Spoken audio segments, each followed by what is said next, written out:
चलिए आज हम लोग पढ़ेंगे सूर्य ताप। ठीक है, तो लाइट नहीं है, जो नहीं आए हैं वीडियो में अपना जो पढ़ रहे हैं, लाइट की वजह से दिक्कत होगा तो एडजस्ट कर लीजिएगा। ठीक, तभी हम लोग पढ़ेंगे क्या, सूर्य ताप। तो सूर्य ताप क्या होता है? सूर्य से निकल सूर्य, ये हमारा सूर्य है और नीचे हमारा क्या है, ये हमारा सूर्य है, नीचे हमारी ये पृथ्वी है ना। हम लोग यहीं रहते हैं। इससे जो ताप इसको मिलता है ना, तो जो ताप मिलता है उस ताप को हम क्या कहते हैं? सूर्य ताप। क्या कहते हैं? सूर्य ताप। सूर्य के अंदर भी कई प्रकार भाग होते हैं। सूर्य के अंदर वाला भाग को हम लोग क्या कहते हैं? कोर, है ना। जिसका तापमान कितना होता है? 6000 डिग्री सेल्सियस गर्म होता है। ये बीच वाला भाग होता है। इसके बाद वाला जो भाग होता है उसको बोलते हैं प्रकाश मंडल। क्या कहते हैं? प्रकाश मंडल। और हम लोग को जो प्रकाश धरती पर यहाँ मिलता है ना, जो कहाँ से मिलता है? प्रकाश मंडल से ही मिलता है। कहाँ से मिलता है? प्रकाश मंडल। प्रकाश मंडल से यहाँ पे मिलता है क्या? सूर्य ताप। अब मान लीजिए सूर्य ताप धरती को मिला। किसको मिला? धरती को। तो यहाँ से जितना ताप यहाँ पे आता है, मान लीजिए अपना 100% यहाँ से आता है। कितना परसेंट? 100%। मैंने यहाँ से जो ताप आया कहाँ? सूर्य से पृथ्वी। हाँ, आने के क्रम में क्या होता है कि हम लोग इसके पहले पढ़े थे पिछले क्लास में कि पृथ्वी के वायुमंडल में क्या क्या चीज है? कार्बन डाइऑक्साइड भी है और जलवाष्प भी है ना। ये दोनों ऊपर में क्या करता है? प्रकाश को जाने से रोकता है नीचे जाने के बाद। जब जाने से रोकता है तो कुछ को आने से भी रोकता होगा। ये जो है 34%। कितना परसेंट? 34% प्रकाश को रोक देता है आने से ही। हाँ, बचा कितना परसेंट? 66%। इतना परसेंट प्रकाश का भाग ही हमारे पास आ पाता है, इतना प्रकाश नहीं आता। 34% प्रकाश नहीं आता है। आधा कितना परसेंट है? 66%। आया कहाँ? पृथ्वी पर आया ना। यहाँ आने के बाद क्या होगा? ये किसको गर्म करेगा? पृथ्वी को। पृथ्वी की सतह को गर्म करेगा। अब पृथ्वी का सतह जब गर्म हो जाएगा तो यहाँ से फिर उष्मा कहाँ निकलेगा? बाहर, ऊपर की ओर जाएगा। जब ये उष्मा ऊपर की ओर जाएगा, इसी उष्मा को रोक लेता है। इसी उष्मा को रोक लेता है कौन? जलवाष्प और CO2। और जब उसको रोक लेता है तो उसी से यहाँ वायुमंडल क्या होता है? संतुलित। मैंने वायुमंडल क्या होता है? गर्म रहता है रात को, नहीं तो रात को भी क्या हो जाएगा? ठंडा रहेगा। तो ये सूर्य ताप क्या हुआ, समझ में आ गया? सूर्य से पृथ्वी पर आने वाला ताप कौन सी है? सूर्य ताप। सूर्य ताप का कितना परसेंट हिस्सा पृथ्वी पर नहीं आता है? 34%। कितना परसेंट आता है? 66%। 66% में 51% कौन ग्रहण कर लेता है? हमारा पृथ्वी। कितना परसेंट? 51%। कौन ग्रहण करता है? पृथ्वी। अब पृथ्वी फिर क्या करता है? यहाँ से ऊपर। हाँ, जलवा पृथ्वी का पहले पृथ्वी गर्म होगा। पृथ्वी गर्म होने के बाद फिर ये गर्म करेगा किसको? उष्मा बाहर निकालेगा। गर्म होकर पृथ्वी क्या निकालेगा? उष्मा बाहर निकालेगा। पृथ्वी जो गर्म होकर उष्मा बाहर निकालता है तो उसको रोक लेता है कौन? जलवाष्प और CO2, कार्बन डाइऑक्साइड। जिस वजह से पृथ्वी का जो वायुमंडल, हम लोग के आसपास का जो वायुमंडल है वो संतुलन रहता है। नेक्स्ट आइए एल्बिडो। क्या आता है? एल्बिडो क्या आता है पता है? पढ़ते थे घर में? हाँ भेजे तो थे। हाँ, PDF तो ग्रुप में भेजा गया था। जी सर। हाँ, क्या क्या चीज पढ़ना है उसका PDF हम ग्रुप में भेज दिए थे। एल्बिडो क्या होता है कि सूर्य से प्रकाश आया, सूर्य से इतना प्रकाश आया, टकरा के फिर पृथ्वी से कहाँ गया? ऊपर गया। जितना आया और जितना गया उसका जो अनुपात होता है, उसी अनुपात को कहते हैं एल्बिडो। क्या कहते हैं? एल्बिडो। तो सूर्य से प्रकाश कहाँ आया? नीचे से फिर कहाँ गया? ऊपर। तो जो आया और गया इसका जो अनुपात होता है, उसी अनुपात को हम लोग क्या कहते हैं? एल्बिडो। क्या कहते हैं? एल्बिडो। अब आप लोगों से क्वेश्चन ये है, क्लियर हो गया एल्बिडो तक? यस। हाँ, अब आप लोगों से क्वेश्चन ये है कि पृथ्वी का जितना हम लोग का जितना पृथ्वी है, हर जगह पर सूर्य ताप जो होगा एक समान होगा कि अलग अलग होगा? अलग अलग होगा। अलग अलग होगा कि एक समान होगा? समताप मंडल में सिर्फ समान होगा। और समताप मंडल की बात नहीं कर रहे हैं भाई, हम कह रहे हैं कि हमारा जो पृथ्वी है, जितना देश है, जितना स्थल है पृथ्वी पर कितना परसेंट भाग स्थल है? 29%। 71% तो जले है। तो हम जल को भी शामिल कर लिए, जल मंडल को भी शामिल कर लिए और धरती को भी शामिल कर, सबको शामिल कर लिए। अब हम आपसे क्वेश्चन ये कर रहे हैं, क्या हर जगह पर सूर्य का ताप माने सूर्य का प्रकाश सेम जगह सेम पड़ेगा कि अलग अलग पड़ेगा? अलग अलग पड़ेगा। क्या पड़ेगा? अलग अलग। कारण क्या है? कारण अपने अक्ष पे अपने अक्ष पर घूमता है, ये भी कारण आपका ठीक है कि एक तरफ मान लीजिए अपने अक्ष पर घूमने के कारण 12 घंटा जिधर प्रकाश पड़ता है उधर 12 घंटा प्रकाश नहीं पड़ रहा। इस वजह से एक समान प्रकाश हर जगह पड़ नहीं रहा है, एक समान प्रकाश नहीं पड़ रहा है। पहला पॉइंट आपका ये भी सही है। दूसरा पॉइंट बोलिए। झुका हुआ है या फिर हम लोग जानते हैं इधर आ रहा है, इधर भाग आ रहा है। चलिए समझिए, मान लीजिए ये हमारा पृथ्वी है, ठीक है। बीच का भाग कौन रेखा है? विषुवत रेखा। और ये कौन रेखा है? और ये कौन रेखा है? पृथ्वी कहाँ से कहाँ तक जाता है? सूर्य का प्रकाश, सूर्य जो लंबवत पड़ता है मैंने कहाँ से कहाँ तक जाता है? रेखा से। मैंने यहाँ से सूर्य को यहाँ आने में कितना दिन लगता है? 6 महीना। यहीं से यहाँ तक आता है ना? 6 महीना। अगर यहाँ सूर्य है तो इसको यहाँ आने में 6 महीना, फिर यहाँ से यहाँ जाने में 6 महीना। टोटल कितना दिन हुआ? एक साल हुआ ना। सूर्य इधर नहीं आता है, इसके लंबवत नहीं होता है, ना ही इसके लंबवत होता है, ना ही इसके लंबवत, ना ही इसके लंबवत। सूर्य इसी दोनों के बीच में रहता है इतने दूर तक। तो जहाँ लंबवत होगा, मान लीजिए कोई चीज का रोशनी लंबवत डालेंगे और कोई चीज का रोशनी तिरछा डालेंगे, तो जल्दी आपके पास कौन पहुँचेगा? लंबवत या तिरछा वाला? लंबवत। अब मान लीजिए अगर हम कह रहे हैं कि ये हमारा धरती है, इधर कर देते हैं, ये यहाँ से ये हमारा धरती है, ये क्या है? धरती। और ये सूर्य है। थोड़ा सा नीचे नहीं आ रहा? वो नहीं। अच्छा, ये आ रहा है? ये सूर्य है, ठीक है। एक बार सूर्य यहाँ है, एक बार सूर्य यहाँ है, एक बार सूर्य यहाँ है, और ये यहाँ पे स्थल है, यहाँ पे हम लोग क्या है? स्थल पे, पृथ्वी पे इधर है, ठीक है। अब अगर हमको प्रकाश यहाँ पे लाना है, कहाँ पे लाना है? पृथ्वी पे, है ना? प्रकाश पृथ्वी पर आएगा तभी ना सूर्य ताप होगा। यहाँ पे लाना है, यहाँ से प्रकाश एक बार यहाँ आया, ऐसे आया, फिर यहाँ से यहाँ आया, यहाँ से यहाँ आया। कम दूरी किसको तय करना पड़ा है? जो लंबवत है, जो लंबवत है उसको कम दूरी तय करना पड़ रहा है। जब कम दूरी तय करना पड़ेगा तो यहाँ पे प्रकाश क्या मिलेगा? ज्यादा मिलेगा। जब ज्यादा मिलेगा तो इसका मतलब सूर्य ताप यहाँ पे क्या मिलेगा? ज्यादा मिलेगा ना। अगर हम आपको पूछे पूरे पृथ्वी पर सूर्य ताप सबसे अधिक किसको मिलता है? कहाँ मिलता है? विषुवत रेखा मिलता है ना। इस क्षेत्र को क्या कहते हैं? डोल्डर्म। तो ये बीच वाला भाग है ना, लेकिन यहाँ से यहाँ तक वाला भाग क्या कहलाता है? उष्ण कटिबंध। क्या कहता है? उष्ण कटिबंध। इसका मतलब उष्ण कटिबंधीय क्षेत्र में सूर्य ताप क्या होता है? अधिक मिलता है। सूर्य ताप अधिक मिलता है। क्यों? क्योंकि वहाँ सूर्य पृथ्वी से क्या है? लंबवत। लंबवत का मतलब वहाँ ताप अधिक मिलता है। क्लियर हुआ? दूसरा पॉइंट समझिए। जब देखिए, ये मान लीजिए हमारा पृथ्वी है, ठीक है, और जब यहाँ से यहाँ सूर्य यहाँ है, और जब यहाँ से प्रकाश पड़ेगा, देखिए लंबवत पर कितना जगह पर पड़ा? कितना जगह पर पड़ा ना? अगर मान लीजिए सूर्य यहाँ है, इसका मतलब तिरछा है। अब जब यहाँ से प्रकाश पड़ेगा, देखिए कितना हिस्सा में पड़ा? यहाँ से लेके यहाँ तक वाला हिस्सा में पड़ा।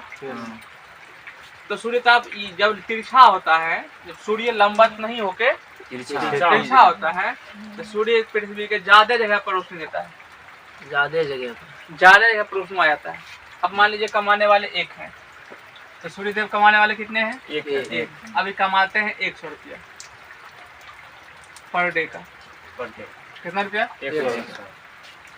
अब इसके घर में सिर्फ इसकी वाइफ है, अब कमाने खाने वाला क्या आदमी हुआ? दो आदमी।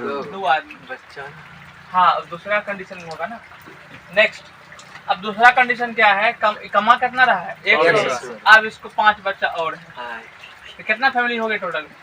7। अब बताइए, अब इसको पर हेड अगर बोलेंगे, यहाँ एक आदमी के हिसाब में कितना रुपया आया? 50 रुपया 50 रुपया होता है। आया ना। यहाँ पर हेड एक आदमी के हिसाब में कितना आया? 14 रुपया का, 14 रुपया का आसपास। 14 गुना 7 कीजिए तो 98 का आसपास आएगा।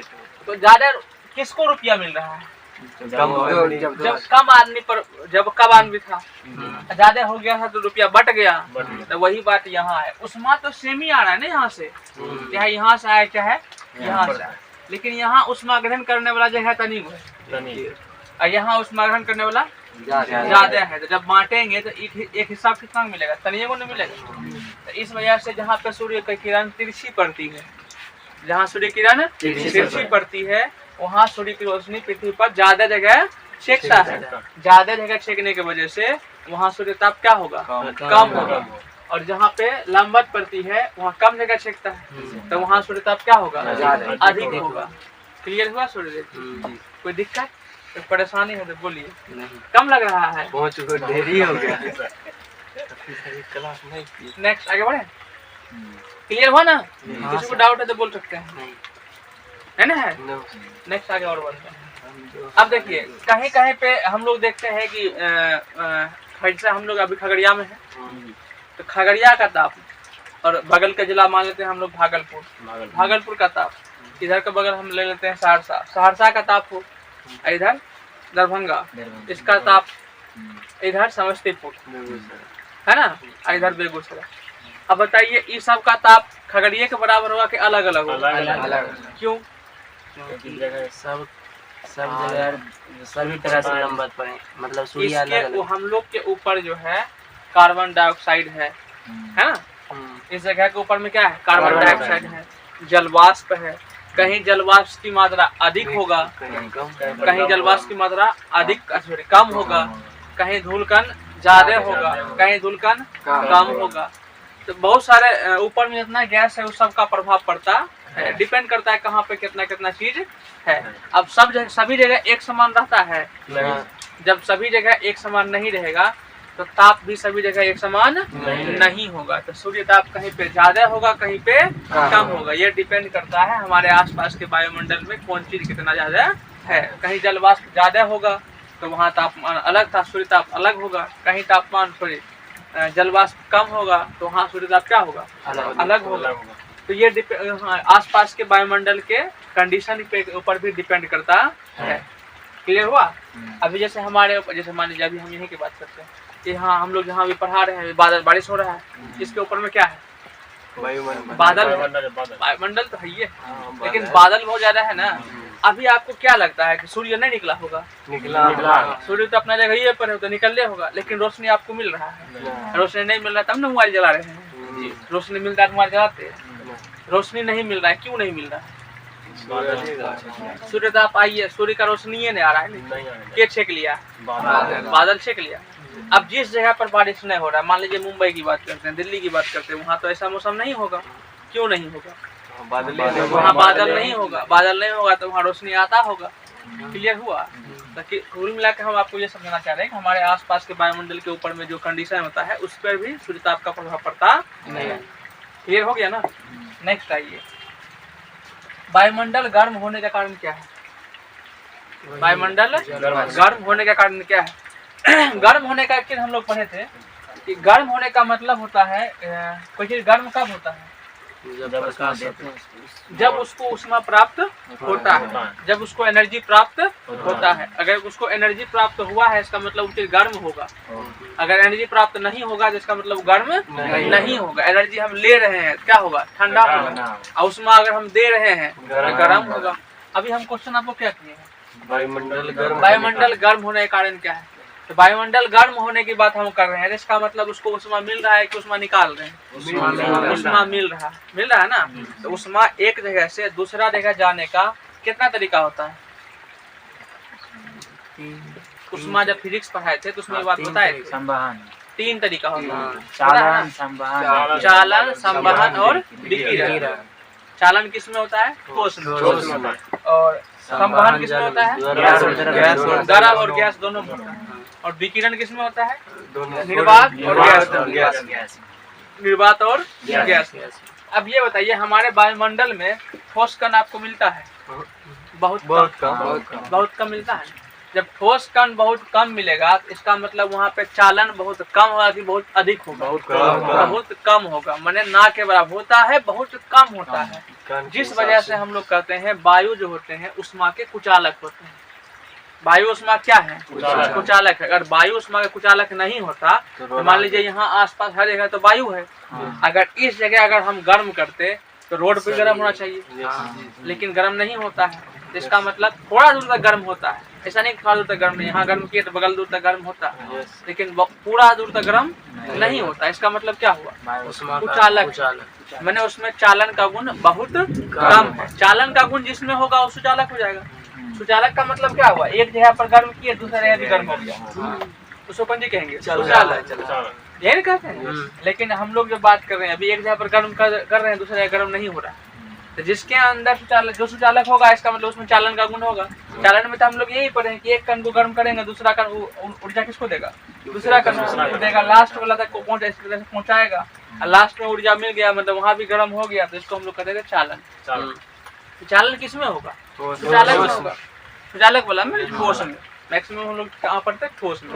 नेक्स्ट आते हैं हम लोग का नेक्स्ट टॉपिक हम लोग आता है संवहन। तो संवहन में तो हम लोग जानते हैं कि एक चीज गर्म होता है दूसरे को भी गर्म करता है, तो हम लोग कौन चीज कहते हैं? संवहन। तो वायुमंडल में हम लोग का नीचे का चीज पहले गर्म होता है, फिर वो कहाँ गर्म होता है? ऊपर से रहता है, ऊपर गर्म होता है। इसका मतलब हम लोग का जो वायुमंडल है सबसे अधिक किस विधि से गर्म होता है? संवहन विधि से। सबसे कम चालन, सबसे अधिक संवहन विधि से। कौन विधि से? संवहन विधि से। अब ऊपर से जिस समय प्रकाश आ रहा था उस समय कौन विधि था? विकिरण। तो विकिरण भी हेल्प करता है गर्म होने में। हाँ, विकिरण भी गर्म करता है, चालन भी करता है और संवहन भी करता है। लेकिन पूछेगा सबसे अधिक कौन करता है? संवहन। सबसे कम कौन करता है? चालन। समझ में आया सनी? हाँ, किसी को दिक्कत है तो बोलिए, इसमें क्लियर है ना? नेक्स्ट आइए, समुद्री समीर और स्थल समीर। ऐसे पवन के बारे में आपको पढ़ा चुके हैं ना? लेकिन इसके अलावा दो चीज यहाँ पे आ गया, समुद्री समीर और स्थल समीर। और पवन के बारे में आपको पढ़ाया था व्यापारिक पवन, पछुआ पवन और पूर्व पवन, यही ना था? लेकिन यहाँ पे आया समुद्री समीर और स्थल समीर। अब समुद्री समीर और स्थल समीर क्या होता है उसको समझिए। इसके पहले हम लोग आपको समझाए थे किरचॉफ के नियम में हम लोग फिजिक्स में क्या पढ़े हैं? जो चीज गर्म होता है, जितना जल्दी गर्म होता है उतना जल्दी ठंडा होता है। ये चीज पढ़े हैं, तो वही कॉन्सेप्ट यहाँ पे लगेगा, ध्यान सुनिएगा, समझिएगा, ठीक है? अब मान लीजिए ये जल है, ये क्या है? जल है। और ये है स्थल, ये क्या है? ये स्थल है। और ये क्या है? जल है। सूर्य का प्रकाश इधर से आ रहा है, इधर से आ रहा है, और इधर से भी आ रहा है, इधर भी पड़ रहा है। हर जगह सूर्य का प्रकाश यहाँ पड़ रहा है, यहाँ पड़ रहा है। अब बताइए, ठोस और द्रव में सबसे पहले गर्म कौन होगा? ठोस होगा। ठोस उष्मा का जल्दी ग्रहण करता है, और जल्दी गर्म जो होता है जल्दी ठंडा भी होता है। तो ठोस और जल, अगर जल को गर्म करें और धरती को गर्म करें, सबसे पहले गर्म कौन होगा? स्थल गर्म होगा। और उसके बाद गर्म कौन होगा? जल। और सबसे पहले ठंडा कौन होगा? स्थल। जब ठंडा हो जाएगा तखनी गर्म में रहेगा ना? कॉन्सेप्ट समझे? क्या? जितना जल्दी गर्म होता है उतना ही ठंडा भी होगा, ठीक है? अभी सबसे पहले गर्म कौन होगा? स्थल होगा ना? चलिए, स्थल सबसे पहले गर्म हुआ। अब देखिए क्या होगा, जब स्थल गर्म होगा तो यहाँ आसपास हवा होगा, तो ये इसका आसपास जब स्थल गर्म होगा तो इसके आसपास का हवा भी क्या होगा? आसपास का हवा गर्म होकर कहाँ जाएगा? ऊपर चला जाएगा। तो ये जगह क्या हो जाएगा? खाली हो जाएगा। तो स्थल का हवा गर्म होकर कहाँ चला गया? ऊपर। तो ये जगह हो गया खाली। अब ठंडा कहाँ होगा? समुद्र। इसको तो गर्म होने में टाइम लगेगा। इसका मतलब इस क्षेत्र अभी कौन चाहिए, ठंडे है। और जब इस क्षेत्र यहाँ ठंडा है जिसका हवा भी क्या होगा, ठंडा होगा जाएगा। अब ये गर्म हवा जब ऊपर चला गया तो ये ठंडा हवा इस जगह को छेकने के लिए आएगा, आएगा ना। ये ठंडा हवा इधर छेकने के लिए आ रहा है तो यही किसका जरूरत है, ऊपर हो रहा है। अच्छा ये ठंडा हवा जिसका जगह छेकने के लिए आ रहा है, अभी हवा कहाँ से चला है, किसकी ओर चला है, इसको कहते हैं समुद्री समीर। वहाँ जो हवा है इसी हवा कहते हैं समुद्री समीर। क्या कहते हैं, समुद्री समीर। अब ये कंडीशन कब होगा, दिन में होगा कि रात में होगा, सोच देखो। दिन में होगा, दिन में होगा क्योंकि दिन में ये जल्दी गर्म होता है। दिन के समय में गर्म होकर यहाँ का हवा ऊपर चल गया और दिन में इधर हवा है। इस समय ये समुद्री समीर कब चलता है, दिन में चलता है। क्वेश्चन अगर पूछे समुद्री समीर कब चलता है क्या बोलिएगा, दिन में चलता है। क्लियर हो गया। नेक्स्ट अब रात की बात करते हैं। जब रात हुआ, सूर्य का रोशनी आना बंद हो गया तो ठंडा होने की जब बात आएगा तो सबसे पहले ठंडा कौन होगा, स्थल वाला। अब स्थल हो गया ठंडा, स्थल क्या हुआ, ठंडा। समुद्र रहेगा गर्म में, तो समुद्र जब गर्म रहेगा स्थल होगा ठंडा। तो समुद्र जब गर्म होगा तो यहाँ का हवा अब कहाँ जाएगा, ऊपर। यहाँ का हवा चला गया ऊपर, चला गया। अब ठंडा कहाँ है, अब यहाँ से हवा यहाँ आएगा, आएगा ना। जब यहाँ से हवा यहाँ आएगा तो अभी हवा कहाँ से चल रहा है, किसकी ओर, किसको क्या कहेंगे, स्थल समीर। क्या कहेंगे, स्थल समीर। अब बताइए स्थल समीर कब चलेगा, रात चलेगा। कब चलेगा, रात। क्लियर हुआ। दिक्कत है तो बोल दीजिए क्योंकि टॉपिक अभी खत्म करेंगे, इसमें कोई दिक्कत नहीं ना। चलिए नेक्स्ट आगे बढ़ते हैं। नेक्स्ट हमारा आता है जेट प्रवाह। जेट प्रवाह का मतलब आपको, जेट को इंग्लिश में कहते हैं स्ट्रीम। स्ट्रीम मतलब घुमाओ बहुत, क्या बोलते हैं, स्ट्रीम। और जब आपको जल धारा पढ़ा रहे थे तो उस समय जब हम आपको गल्फ स्ट्रीम पढ़ाए थे, पढ़ाए थे ना, तो उस मतलब हवा जो था, गर्म हवा को छोड़िए, हम ये बोले स्पीड की बात करते हैं। स्ट्रीम का मतलब स्पीड अधिक कम, बहुत अधिक। हाँ, स्ट्रीम मतलब हवा बहुत अधिक तेजी से, जब पवन की हवा जो होती है वो जब उसका स्पीड बहुत अधिक हो जाता है तो उसे हम लोग क्या कहते हैं, जेट प्रवाह। अब बताइए ये कहाँ होगा, सौर मंडल में होगा कि समताप मंडल में, किस मंडल में, सौर मंडल में। आंधी तूफान जो भी होता है सब किस मंडल में, सौर मंडल में। तो जेट प्रवाह मैंने, जेट प्रवाह का मतलब यही दिमाग में लगाना है। जेट प्रवाह का मतलब होता है कि हवा का स्पीड बहुत ज्यादा, बहुत तेज। और ये होता कहाँ है, सौर मंडल में। और आप खुद बताइए ये कहाँ, अगर हम इसकी बात करेंगे, धरती पर की बात करेंगे, ये कहाँ चलेगा, विषुवत रेखा पर चलेगा, इस जगह पर चलेगा कि इस जगह पर, कहाँ चलेगा। पवन पर है ना, वहाँ पवन अधिक होना चाहिए, हवा क्या होना चाहिए, अधिक। आप खुद सोचिएगा हवा अधिक कहाँ होगा। ये देखिए विषुवत रेखा है, ये 5 डिग्री तक जाएंगे तो कौन टर्म होगा, 2 टर्म, शांत क्षेत्र। और यहाँ अगर हम 30 से 35 पर आएंगे तब यहाँ इस जगह पर की बात कर रहे हैं, सबसे अधिक होगा ऊपर। और ये होता है ध्रुवीय, उससे नीचे। अब यहाँ से हवा इधर जाता है, यहाँ से हवा इधर आता है, और इधर से भी हवा इधर जाता है, आता है ना। अब बताइए ज्यादा हवा किधर होता है, बिंदु, इधर से हवा इधर जाता है, इधर से हवा इधर आता है, दोनों तो ज्यादा हवा कहाँ आएगा, ज्यादा हवा ध्रुव पर आएगा, ध्रुव से तो निकल जाता है, ध्रुव से तो निकल जाता है ना। ज्यादा हवा आएगा आपको यहाँ, ये वाला चिकन, इधर से भी हवा जाएगा और इधर से भी हवा आएगा, जहाँ पे दोनों मिलके ऊपर ही करता है। हाँ, सबसे अधिक हवा तो यही ना आएगा। यहाँ जो हवा चलेगा कौन चलेगा, जेट स्ट्रीम। कौन हवा चलेगा, स्ट्रीम, क्योंकि यहाँ हवा अधिक होता है, यहाँ हवा अधिक होता है। अगर हम यहाँ की बात करें तो यहाँ हवा आता है लेकिन ये कहाँ चला जाता है, गर्म होकर चला जाता है ऊपर। बाकी बात 5 से 10 तक हवा का वातावरण वहाँ का बहुत शांत होता है, इसलिए उसको कहते हैं शांत क्षेत्र या डोल। क्लियर हुआ। नेक्स्ट आइए, क्लियर हो गया ना। नेक्स्ट आइए वायु राशियाँ। वायु राशियाँ क्या होता है कि वायु के बहुत सारे परतें होती है, वायु की बहुत सारे लेयर होता है। वायु की जब बहुत सारे लेयर होते हैं और उसकी लंबाई जब किलोमीटर में होती है, किसमें, किलोमीटर में होती है, तो उसको बोलते हैं वायु राशि। क्या बोलते हैं? तो वायु की सबसे वायु राशि क्या हुआ? वायु का बड़ा भाग, वायु का बड़ा भाग जिसकी लंबाई कितना हो? 1 किलोमीटर से अधिक, 1 किलोमीटर से अधिक हो, उसे हम लोग क्या कहते हैं? वायु राशि। वायु राशि, वायु राशि में वायु का परत की मात्रा क्या होती है? अधिक होती है। परत की मात्रा अधिक होती है। जैसे हम लोग का खगड़िया क्षेत्र है, इसके ऊपर में जो वायु है ये अलग वायु राशि है, ये अलग वायु राशि है। जो भागलपुर में होगा उसके ऊपर में परत होगा वो अलग वायु राशि है। जो इंग्लैंड में होगा अलग, अमेरिका में होगा अलग वायु राशि है। तो हर जगह की वायु राशि क्या होती है? अलग अलग होती है।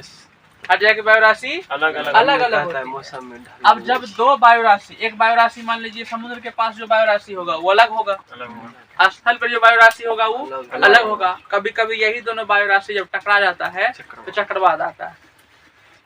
क्या आता है? चक्रवात आता है। अब यहाँ समझिएगा वायु राशि में कि वायु राशि जब होता है उसकी क्या होती है? बहुत सारा लेयर होता है, बहुत सारा लेयर होता है। अब ये वायु एक प्रकार का वायु राशि है। अब मान लीजिए इधर से भी एक वायु राशि है, ठीक है? इसकी दिशा इधर की है, इसकी दिशा इधर की है। अब दोनों वायु राशि क्या होगा? टकराएगा। दोनों वायु राशि क्या होगा? टकराएगा। अब देखो जिस दिशा से दोनों वायु राशि टकराएगा ना, उसका जो छोर होगा, उसका छोर माने आगे का भाग, उसका आगे वाला भाग, उसको कहते हैं वाताग्र। क्या कहते हैं? वाताग्र। तो वायु राशि का किनारा, वायु राशि का किनारा को हम लोग क्या कहते हैं? वाताग्र। बट वो किनारा को वाताग्र कहते हैं जो दूसरे वायु राशि में टकराता है।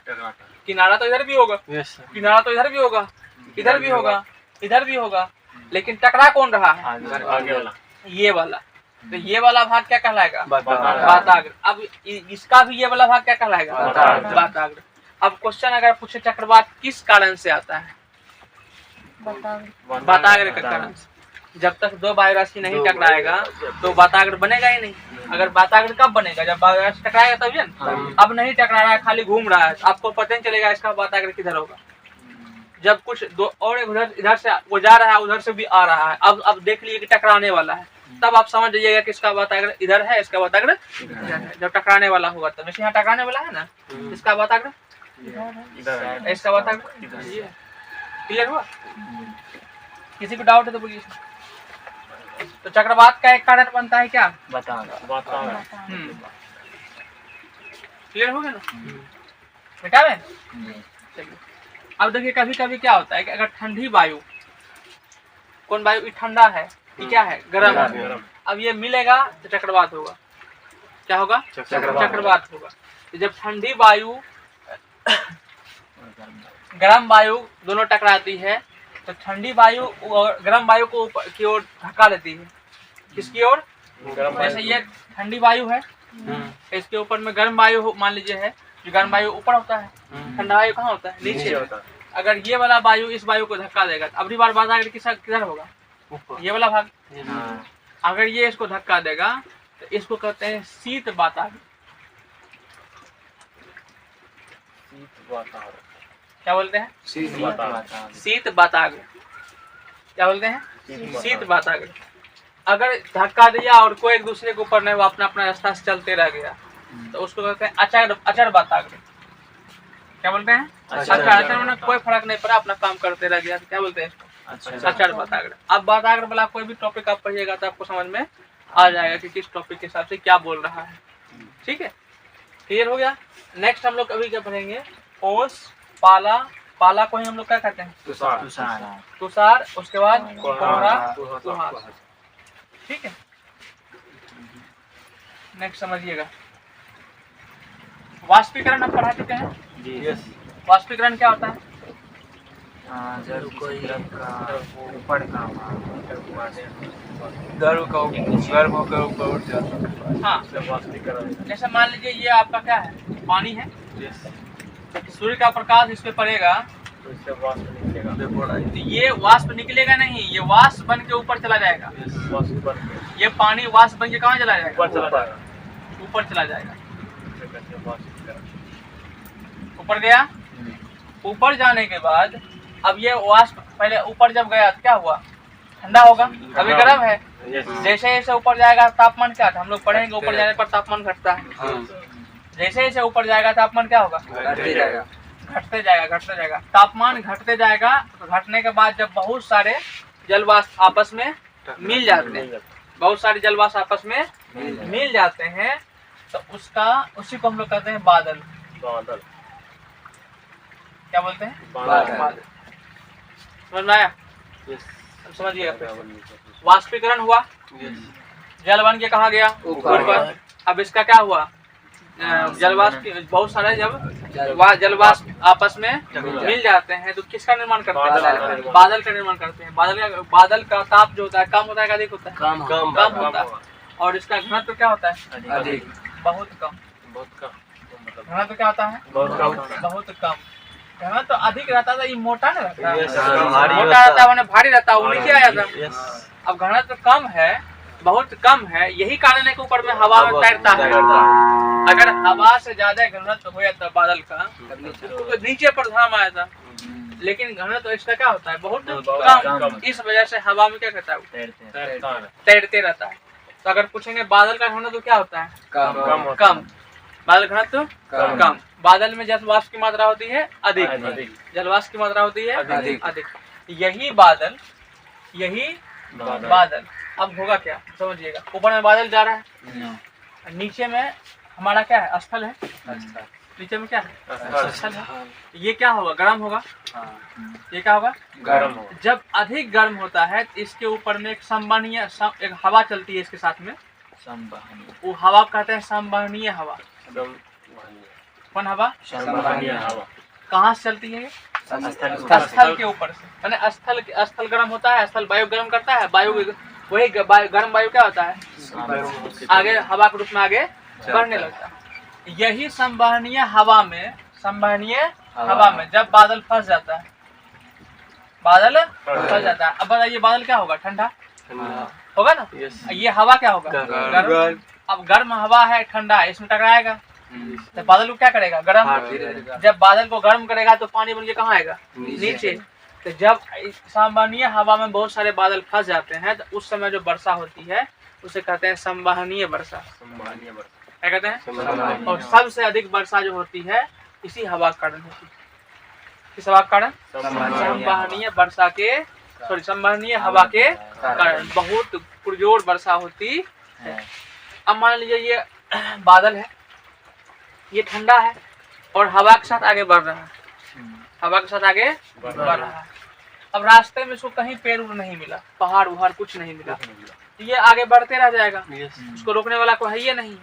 लेकिन अगर हम यहाँ बोल रहे कि यहाँ एक पहाड़ है, यहाँ क्या है, एक पहाड़, ये बादल कहाँ जाएगा, कहाँ से टकराएगा, पहाड़ में टकराएगा। अगर पहाड़ में टकरा के बगलों से निकल गया तो चल जाएगा, लेकिन ये पैरेलल में बहुत सारा पहाड़ है, पैरेलल में बहुत सारा पहाड़ है, तो ये बादल पहाड़ से बाहर निकल पाएगा नहीं, ऊपर भी नहीं उठ पाएगा।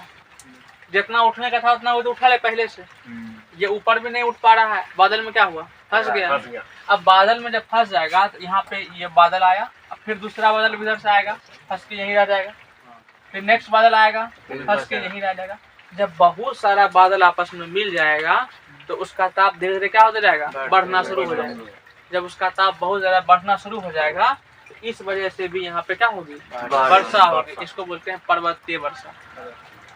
क्या बोलते हैं, पर्वतीय वर्षा। सबसे अधिक वर्षा कहाँ होती है, सबसे अधिक वर्षा कहाँ होती है भारत में? सबसे अधिक वर्षा मेघालय में। मासेन राम मेघालय के बारे में जब पढ़िएगा तो जहाँ पे सबसे अधिक वर्षा होता है मासेन राम जगह का नाम है, उसके चारों बगल पहाड़ है, तीन बगल पहाड़ है। तीन बगल क्या है, हाँ पहाड़ है, और पहाड़ का नाम है गारो खासी जयंतिया, पहाड़ का नाम। और ये वहाँ के आदिवासी का भी नाम, उस पहाड़ के आसपास रहने वाले आदिवासी का भी नाम है गारो खासी और जयंतिया, और ये पहाड़ का भी नाम। और वहाँ पे बहुत सारे बादल जाते हैं, टकरा के वहीं रह जाते हैं। अब वहाँ पे बादल बहुत सारा जाएगा तो वर्षा भी बहुत ज्यादा होगा। यही कारण है कि जिस क्षेत्र में पहाड़ होता है उस क्षेत्र में वर्षा भी होती है, या फिर जिस क्षेत्र में जंगल होगा उस क्षेत्र में वर्षा होगी, या फिर जिस क्षेत्र में नदी होगा वहाँ भी वर्षा होगी, क्योंकि नदी से वाष्प बन के कहाँ जाएगा, बादल बनेगा, बादल बनेगा तो वर्षा होगा। क्लियर हुआ? अब समझिए, कभी कभी क्या होता है कि ये बादल जो है बहुत ऊपर उठ गया। बादल जो होता है ऊपर होता है, बादल कहाँ होता है, ऊपर। तो जब अधिक ऊंचाई पर चला गया तो उसको कहेंगे बादल। क्या कहेंगे, बादल। जब ये कम में ऊंचाई पर रह गया, कि कम कौन ऊंचाई पर, कम ऊंचाई पर रह गया, तो उसको हम लोग बोलते हैं नहीं कोहरा। क्या बोलते हैं, कोहरा। क्या बोलते हैं, कोहरा। जब जल वाष्प की मात्रा किसमें, हवा में जल वाष्प की मात्रा, ये सब जो हो रहा है कहाँ हो रहा है, क्षोभ मंडल में हो रहा है, लेकिन हवा में जल वाष्प की मात्रा कारण नहीं हो रहा है ना। बादल भी बन रहा है इसी कारण से, बादल भी तो इसी कारण से बन रहा है। हवा में जो हवा ऊपर जा रहा था उसमें जल वाष्प की मात्रा था, तो वही जल वाष्प जब बहुत सारा मिल गया तो कौन सी का निर्माण किया, बादल का। अब हवा में जो जल वाष्प की मात्रा है, इसकी लेयर अगर नीचे हो, अगर नीचे हो, हमारे धरती के आसपास में नीचे हो, तो कम क्षेत्र में हो और ऊंचाई कम हो उसकी, उसको बोलते हैं कोहरा। क्या बोलते हैं, कोहरा। और कोहरा में जल वाष्प की मात्रा कुहासा के तुलना में अधिक होता है। क्या होता है, अधिक होता है। तो जब समझिए कि आपका बहुत घना हो गया, आपको 1 किलोमीटर के आगे कुछ दिखिए नहीं रहा है, आपको कुछ दिखिए नहीं रहा है, समझिए क्या है, कोहरा। अगर लेकिन बाद मतलब क्या बोलते हैं, कुहासा है, मतलब अंधेरा है, लेकिन कुछ दूर तक आपको दिखाई पड़ रहा है, इसका मतलब सब लोग कहेंगे कुहासा। तो कुहासा और कोहरा में खतरनाक कौन होता है, कोहरा ज्यादा खतरनाक है। ठीक है, इसमें आपको सामने दिखेगा ही नहीं, और कोहरा वाला समय में ड्राइव करना, गाड़ी ड्राइव करना बहुत मुश्किल होता है, या रात में आप सड़क पार नहीं करना मुश्किल होता है। आपको जब लाइट जलाइएगा सामने का चीज भी नहीं दिखेगा, तो बहुत खतरनाक होता है। कौन चीज, कोहरा और कुहासा। ठीक है, नेक्स्ट आगे आइए। जब ये वर्षा, जब ये स्थल के नीचे, ये सब जो हम पढ़ रहे हैं कहाँ पढ़ रहे हैं, स्थल के समीप, नीचे नहीं, नीचे वाला मैंने स्थल के नजदीक वाला। ऊपर की बात पढ़नी है तो हो जाएगा बादल, तब तो हो गया बादल। ये हम नजदीक की बात कर रहे हैं। जब ये हवा में जल वाष्प जो होता है, हवा में जल वाष्प, इसका औसांक जब कम हो जाता है, औसांक जब कम हो जाता है, तो ये जलवाष्प जो है ये ठोस रूप में या बन जाता है। ठोस रूप, किस रूप में, ठोस। देखिए औसांक क्या होता है, कोई पढ़े औसांक? औसांक होता है हवा में जलवाष्प जब तरल बन जाए या ठोस बन जाए, जिस ताप पर हवा में जलवाष्प तरल बन जाए या ठोस बन जाए, उस ताप को औसांक कहते हैं। ठीक है, अगर मान लीजिए अभी तापमान 5 डिग्री है और 5 डिग्री पर हवा में जो जलवाष्प है वो पानी बन जाए, तो उस समय उसका औसांक कितना होगा, 5 डिग्री। ठीक है, अगर 0 डिग्री पर बन जाए तब 0 डिग्री। कहने का मतलब जिस ताप पर हवा में जो पानी की मात्रा है, वो पानी, हवा में जो पानी की मात्रा है, वो पानी, हवा अलग हो जाए और पानी अलग हो जाए, तो उसको हम लोग क्या कहते हैं, औसांक कहते हैं। तो जब तापमान कम होगा तो पहले क्या बने, पहले तो गैस अवस्था में है, तो तापमान कम करेंगे तो क्या बनेगा, पानी। और कम कर देंगे तो ठोस बन जाएगा, बर्फ बन जाएगा ना। तो हवा में जो जल वाष्प है उसको ठंडा करने पर पानी भी बन सकता है और ठोस भी बन सकता है। तो जब हवा में जल वाष्प औसांक जो होता है उसकी मात्रा औसांक से कम हो जाए, जब औसांक से हवा में जलवाष्प की मात्रा, जलवाष्प का तापमान, हवा में उपस्थित जलवाष्प का तापमान जब औसांक से कम हो जाए, क्या होगा, या तो ठोस बनेगा या तो तरल बनेगा। यही ना बनेगा। अगर तरल बना तो पानी बनेगा, जिसको अपनी भाषा में हम कहते हैं ओस। क्या कहते हैं, ओस जो होता है किस रूप में होता है, पानी के रूप में होता है। सुबह सुबह घास उस पर देखिएगा, पत्ता होता पर देखिएगा ओस रहता है, तो किस रूप में रहता है, पानी के। अगर तापमान और कम कर दे, तापमान और कम कर दे, क्या बन जाएगा, ठोस। ठोस बन जाएगा तो उसे कहते हैं पाला या तुषार। तो कभी कभी देखते होंगे बारिश उरिश में बर्फ बन जाता है, बारिश जब होता है तो क्या गिरता है, बर्फ गिरता है ना, कारण वही है पाला या तुषार, वही हुआ बर्फ, ये हुआ पाला या तुषार हुआ। आपके खेत में अगर ओस गिरा तो नुकसान कम होगा, आपके खेत में अगर पाला गिरा तो नहीं कहता महिला कहने पल्ला गिर तो जो नहीं कभी ये महिला लोग का बचता है खेराम किसान, ये पाला पड़ना माने किसान का बुरा हाल होना, किसान के लिए है पाला, ठीक है। हाँ, तो जब किसान क्या होता है खेत में खेती करता है, उससे खेत में अगर पाला गिर गया पत्थर गिर गया, उसका पौधा खराब नहीं हो जाएगा, पौधा खराब हो जाएगा, प्लस में तापमान इतना कम रहेगा, कम हो जाएगा कि अंदर में जो चीज होगा सड़ जाएगा, तापमान कम कर देगा तो उसका अंदर जो चीज सड़ जाएगा, तो किसान के लिए क्या हुआ, नुकसानदेह है। तो घर में अगर कोई महिला बोलता है तो पाला पर तो जो न एक पाला पड़ना हुआ, किसी से पाला पड़ना है, भैंस से पाला पड़े तो जो कहता है ना, हाँ भैंसी आ रहे ललका है, एक अलग पाला पड़ना हुआ। लेकिन यहाँ पे हुआ पाला पड़ने का मतलब कुंची हुआ, बड़ा क्लियर हुआ। नेक्स्ट आइए, क्या है, बादल हो ही गया। यही बादल से क्या होता है, वर्षा। बादल में जब जल की मात्रा, बादल जब गर्म होता है तो वही पानी का रूप लेकर धरती पर सतह पर आता है, तो उसी को हम लोग कौन सी करते हैं, वर्षा करते हैं। नेक्स्ट हम लोग क्या होता है, चक्रवात। चक्रवात अभी जस्ट पढ़ाए थे, बंद नहीं हुआ है, तो फ्लैश बंद हुआ, अब तो हम करिया दिखेंगे,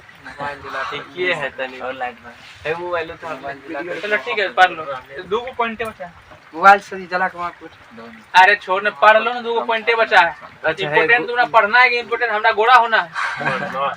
हो गए चक्रवात और प्रति चक्रवात। चक्रवात क्या होता है, कभी जब दो राशियां, दो अलग प्रकार की राशियां, जब दो अलग प्रकार की वायु राशि, जब दो अलग प्रकार की वायु राशि आपस में टकराती है तो क्या बनता है, चक्रवात। क्या बनता है, चक्रवात। चक्रवात में क्या होता है, देखिए निम्न वायु दाब, क्या होगा, निम्न वायु दाब। आपको जिस दिन पढ़ाए रहे थे बीपर जो है, उसमें क्या सिखाए थे, ये क्या है, पानी है, पानी का मैक्सिमम, समुद्र के पानी का तापमान कितना होता है, 27 से 28 डिग्री, 27 से 28 डिग्री सेल्सियस, और इसका तापांतर भी बहुत कम होता है।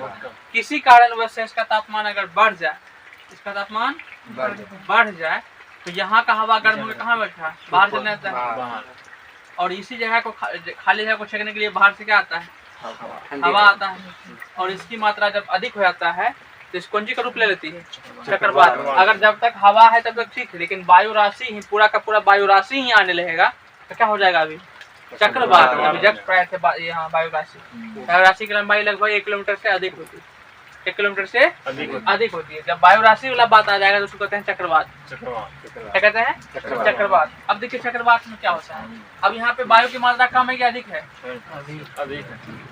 वायु की मात्रा क्या है, कम है। तो वायु की मात्रा कम है तो यहाँ पे उच्च दाब होगा कि निम्न दाब होगा, निम्न दाब। चक्रवात में निम्न वायु दाब होता है, चक्रवात में निम्न, क्योंकि वायु की मात्रा वहाँ कम होती है। तो वायु की मात्रा जब वहाँ कम है तो कौन सी होगा, निम्न वायु दाब। क्या होगा, निम्न वायु दाब। तो सबसे पहले हम लोग चक्रवात अभी समझेंगे। मान लीजिए यहाँ पे चक्रवात आया, यहाँ पे चक्रवात आया। अब जब यहाँ पे चक्रवात आया तो यहाँ हवा छींकने के लिए चारों बगल से आएगा, इधर से भी हवा आएगा, इधर से भी हवा आएगा, इधर से भी हवा आएगा, और इधर से भी हवा आएगा। मान लीजिए इधर से हवा आ रहा और हम अभी उत्तरी गोलार्ध में, किस गोलार्ध में, उत्तरी गोलार्ध में। उत्तरी गोलार्ध में हम लोग क्या पढ़े हैं, कोरियोलिस बल के अनुसार वायु का दिशा जो होती है किधर मुड़ती है, बाईं और दाईं ओर। उत्तरी गोलार्ध में, उत्तरी गोलार्ध में दाईं ओर। देखो याद कर लो, यस को याद कर लीजिए आपको, अगर याद नहीं रहता है तब। ये वाला भाग दिख रहा है, दाईं है कि बाईं, ये वाला भाग, तो उत्तर में दाईं, दक्षिण में बाईं, ठीक है। अब आप इधर से जा रहे थे, आपका दायां भाग किधर होगा, इधर होगा ना। तो ये हवा किधर मुड़ेगा, पूरा कितना? मुड़ेगा ना। जी सर। अब इधर इसको देखिए, ये हवा इधर से आ रहा था, तो इसका दायां किधर होगा? ऊपर हो जाए। ऊपर की ओर। अगर हम इधर से आए, इधर जब आएंगे तो हमारा दाहिना हाथ तो ऊपर होगा ना, तो ये हवा इधर मुड़ेगी, मुड़ेगी ना। ये ऊपर से नीचे आ रहा है, अगर इधर आ रहा है तो इसका दायां किधर होगा? इधर किस साइड होगा? ये किधर मुड़ेगा? इधर मुड़ जाएगा। ये किधर मुड़ेगा? अब देखिए गोल गोल घूम रहा है, तो चक्रवात में हवा कैसे घूमता है? गोल गोल घूमता है, ठीक है। अब इसका दिशा जो है, जैसे घड़ी घूमता है, घड़ी की दिशा के समान है, तो उसका उल्टा है। घड़ी कैसे घूमता है? घड़ी अना के घूमता है, नहीं घूमता है। ई कैसे घूम रहा है? ऐना घूम रहा है। तो घड़ी के हिसाब से घड़ी के उल्टा, तो इसको कहते हैं एंटी क्लॉकवाइज। एंटी क्लॉकवाइज क्या बोलते हैं?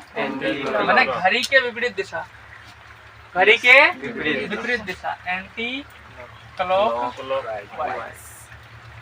एंटी क्लॉकवाइज घड़ी के विपरीत दिशा। अगर बोला चक्रवात में हवा की दिशा कैसी होती है? Anti clockwise. एंटी क्लॉकवाइज कैसी होती है? Anti clockwise. क्लियर हुआ? इसमें क्या होता है? निम्न वायु दाब, निम्न वायु दाब। इसका अंदर का भाग ठंडा होगा, गरम होगा, वाजिब। यहाँ गरम होगा तभी ना हवा ऊपर जा रहा है।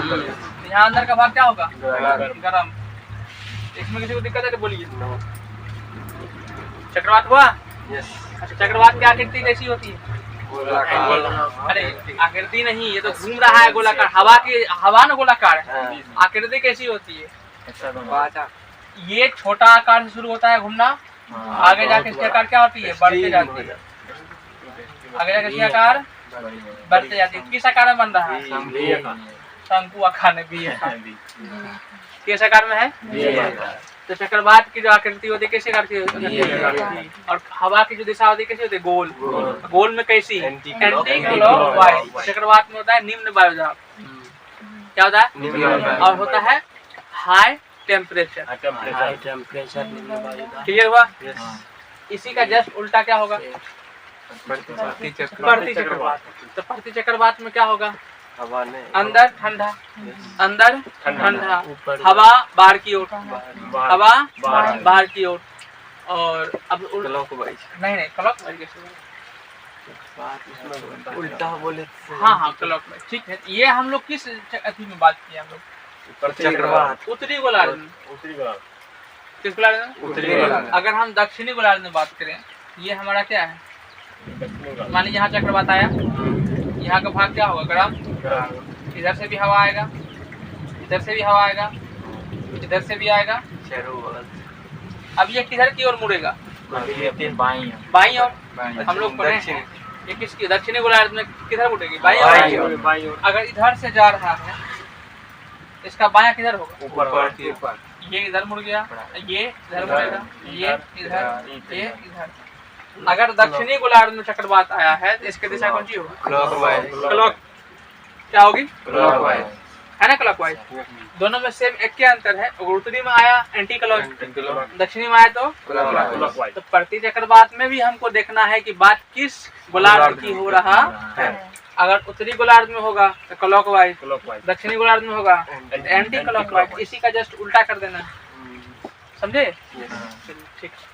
अब यहाँ तक में किसी को दिक्कत है तो क्वेश्चन कर सकते हैं, क्योंकि हम लोग का टॉपिक क्या हो गया? खत्म। और आपका वर्ल्ड ज्योग्राफी हो गया खत्म। सिर्फ मैप का क्लास आपका 2-3 क्लास बचा हुआ है।